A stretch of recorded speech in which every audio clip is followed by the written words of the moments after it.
Remember during the invasion of Iraq, when they got to Baghdad, there was a hotel where the reporters complained that our troops open up on the hotel.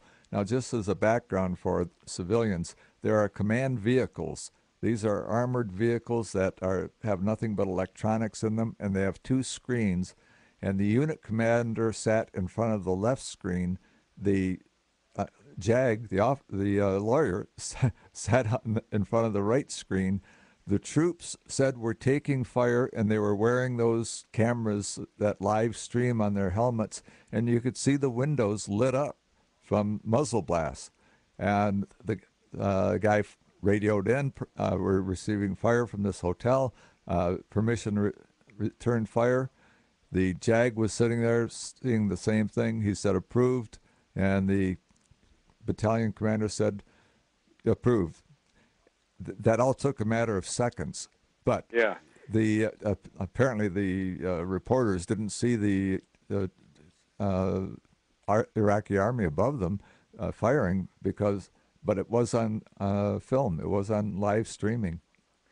Well, there's a couple different things in that. One is that a lot of people, even if you're involved in the fight or witnessing or something, you're not going to see everything that's going on.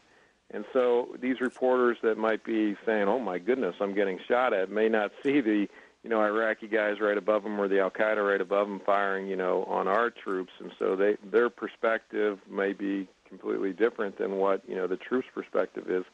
The other thing is, if there is a judge advocate that's involved in the targeting issue, people have to know that he's not saying you can or can't do that. He's not saying, I'm not letting you do this. It's always up to the commander on scene to make the final decision. And he can overrule the judge advocate. The judge advocate's just giving him his advice, and right. That's what staff does. They give you their advice. But most of the time, like I said before, it's common sense stuff. When you see you're being attacked from the roof of this hotel, of course you can engage the target, and unfortunately, in urban environments like we have in Iraq, you're going to have sometimes civilians that are involved in the mix, but we have a responsibility to defend ourselves. And that's done on purpose by the bad guys. They want to be in amongst the civilians. Bad press makes us look bad, but if they're using them as human shields, and you're getting killed, your guys are getting hit. You got to do it. It's purposely done. Al-Qaeda really uses that to their advantage many times. They will huddle families into rooms and attack Marines or soldiers from those rooms in the hopes that the Marines will respond the way you're trained to, and that's attack the source of fire. And, they'll get some kind of PR coup by, having civilians killed or injured. And unfortunately, there's no easy way to prosecute a war. People think because we have all this advanced technology that we can have lasers and make sure that no civilians get killed. It's baloney. War's hell.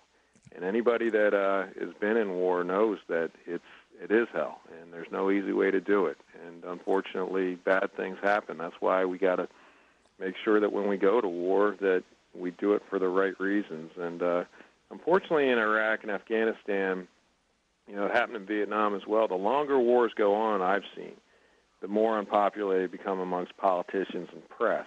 Correct. And, where the rules of engagement for me as a judge advocate teaching the Marines early on when I was there, there was never going to be a prosecution of a Marine for rules of engagement unless it was on its face, completely unjustifiable, because you can never put yourself in the shoes of that Marine who has had a split second to make a decision and relying on his training and making the best reasonable decision he can make. It doesn't matter, afterwards what the Marine, what it looks like, because you have to look at the facts that the Marine had at the time and what he was thinking or she was thinking to judge it. And so, unfortunately, when wars go on longer than politicians like them to go on, then you see more prosecutions of Marines and things along those lines. We were in Germany and we were in Japan long after World War II ended, but that was something we had to be there. We're still in South Korea, and that is getting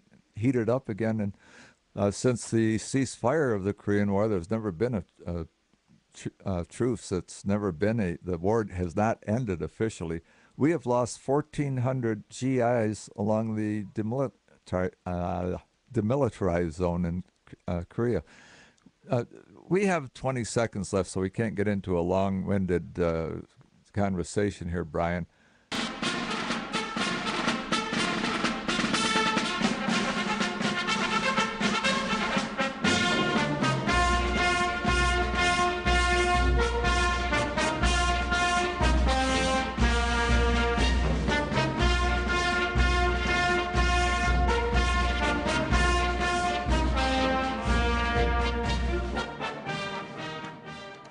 That was for our guest, Gary. Yeah, I recognize that. And Brian, were you standing at attention? I was standing at attention. All right. I was at a concert when I was bagpipe. The Black Watch was in town. I took my date there, and they had a list of what numbers were going to be played. The Marine Corps hymn is played beautifully on bagpipes, and there was a guy wearing a Marine jacket, and I told my date, right after this number here, that guy's going to jump up and stand to it at attention, and maybe a couple of other guys in the audience. And she looked at me like, "What are you talking about?" Well, then the pipes went into the Marine Corps hymn. He jumped to attention, and here and there some others did. How did you know that? So we're back to in Iraq after your job of advising on targeting. And by the way, I recognize it. I'm glad you clarified that the commander could have given the command to return fire on that hotel. But it was interesting. I've joked all along after Vietnam about, wait till we have to get an attorney's opinion to return fire. And then I learned it was almost the truth. Yeah, unfortunately. Then you had another job, and it had to do with going around and pacifying, winning the hearts and minds. Could you tell us what was entailed in that? Yeah, when the Battle of Najaf was going on, and, in Marine Corps culture and probably, all military culture nowadays and probably in the past too, there's different phases of a battle. There may be an operation you plan, the operation, then you have the actual operation where you're shooting. And then, phase 3 is typically after the shooting operation, and you're trying to pacify the city, win the hearts and minds. And phase 4 typically is when you're, getting a functional government back working that's friendly. And, when the Mahdi militia, headed by Muqtada al-Sadr, was fighting us down in Najaf, they needed people, lawyers, to come down there to help out during phase 3 operations of that battle. And I went down there and did mobile claims, that's salacia payments, which are, we call them condolence payments. They're not admitting wrongdoing. They're just saying we're sorry for, the fact that your goat was killed, or your crops were run over, or your house was damaged, or even something as macabre as your child was killed or something like that. And so we were going to house, literally, with $250,000 strapped to our backs, and trying to pacify the city, get the people's hearts and minds, on our side. And it was very hairy because you had to trust that the same guys, literally, that were trying to kill our brothers and sisters, a little bit before, were going into their homes, and you just got to trust that, they're not putting a bullet in the back of your head when you're leaving their home. How did you know which homes to go to? We just went downtown Najaf and started going door to door. It didn't matter where it was.